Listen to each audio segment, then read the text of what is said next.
Ήταν το καλοκαίρι του 2020. Μετά από μια εξαιρετική χρονιά στον Ολυμπιακό, η Λίβερπουλ αποφάσισε να αποκτήσει τον Τσιμίκα από τον Ολυμπιακό. 13 εκατομμύρια ευρώ τότε στα ταμεία του Ολυμπιακού. Μετά από 4 χρόνια η αξία του έφτασε στα 22 εκατομμύρια ευρώ. Έπαιξε και δεν έπαιξε, αυτή τη στιγμή δεν υπολογίζεται από τον προπονητή και ο Μαρινάκης ψάχνει και έναν αμυνητικό, ένα αριστερό back. Λοιπόν, που οδηγεί αυτό το πράγμα? Σε μια συζήτηση, τώρα όπως έχουμε καταλάβει, με τη Liverpool. Εάν σου αρέσει αυτό το βίντεο, ένα like, ένα comment και ένα follow και είσαι πάντα μέσα. Ευχαριστώ πάρα πολύ και καλή συνέχεια. Ο Μαρινάκης ψάχνει το μεγάλο τον μπαμ με μεταγραφές. Έφερε τον Κάρμο, που επίσημα όμως είναι μεταγραφή της Nottingham, είναι μόνο δανεικός. Θέλει να αδειάσει και λίγο τα ταμεία του Ολυμπιακού, με την καλή έννοια. Τσιμίκας. Η Liverpool 15 εκατομμύρια ευρώ ζητάει. Πολλά λεφτά, αλλά πρόκειται έναν παιχταρά που μπορεί να βοηθήσει τον Ολυμπιακό. Είναι πλέον και έμπειρος, έχει παίξει σε ένα πολύ υψηλό επίπεδο, Champions League, Premier League, έχει κάτι να πει στα παιδιά. Λοιπόν, είναι εφικτό 50-50. Από τη μία, ο Τσιμίκας θέλει.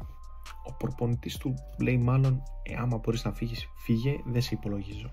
Η Liverpool θα πει 22 εκατομμύρια ευρώ είναι η αξία σου, επίσημα ζητάμε 15. Ο Ολυμπιακός θα λέει ok, μπορούμε να τα πληρώσουμε, έλα αγόρι μου, είναι και ένα big name, θα κάνει και μπαμ, είναι αυτό που θέλουν όλοι, δηλαδή όλοι θα κερδίσουν από αυτό το πράγμα, και ο παίχτης και οι δύο ομάδες.